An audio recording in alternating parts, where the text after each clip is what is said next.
Before we join the wide receivers and the running backs and the tight ends as a full group to do our routes on air period, what we do is we go to what we call progression period.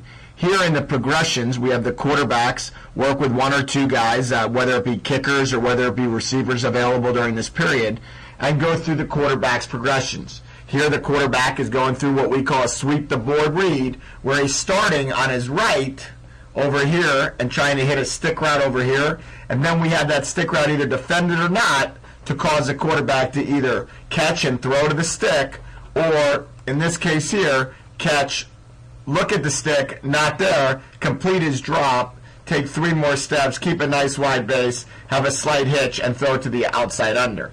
The read would go from a stick to the inside under to the outside under, and then we would get the ball completed and work the quarterback's feet and vision.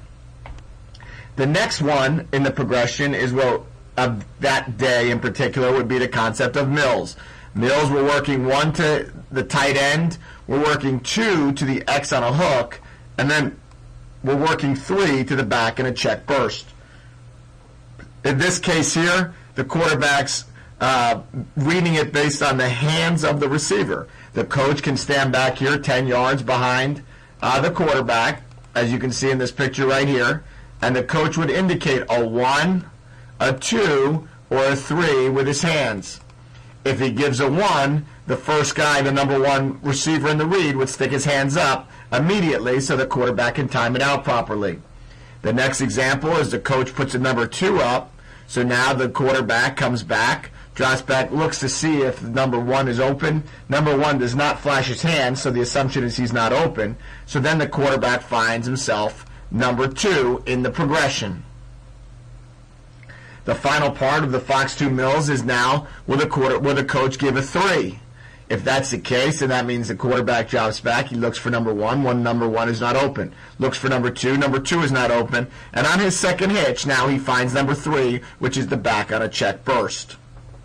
The third progression, or the third route of the day in this instance here, is what we would call south. South is an under route of 5 yards pushing vertical, coming flat across, to an out route to a check wide, where the back would be on this side, the under would be over here, the out route would be over here, and the tailback would be over here.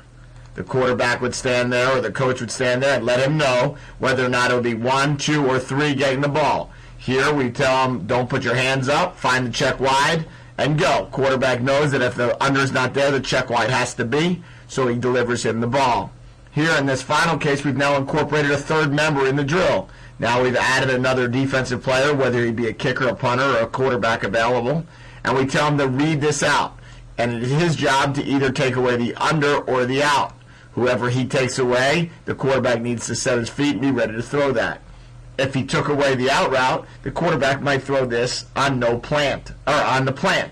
If he wants to throw the out route because the under gets taken away, now the quarterback must hitch once, even possibly twice, to be able to make that throw. The ball should be thrown out wide, outside at 10 to 12 yards. If he's going to make that throw and the throw is not there, just find the back. The final part of the progression concept is the X-ray concept. The X-ray is working off of a hard play action. Here in this case, we've now added a will linebacker into the mix. We put our fullback over here, and our wide receiver is outside of the screen right now, but he is at 18 yards between the hash and, in this case here, the center. As the quarterback drops back and takes a full 7-step, his job is to find the safety.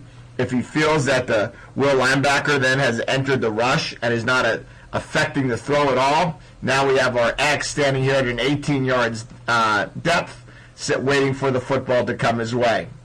If the will linebacker off the play fake turns and runs and tries to look up the X, now we have the fullback in the flat waiting to catch the football.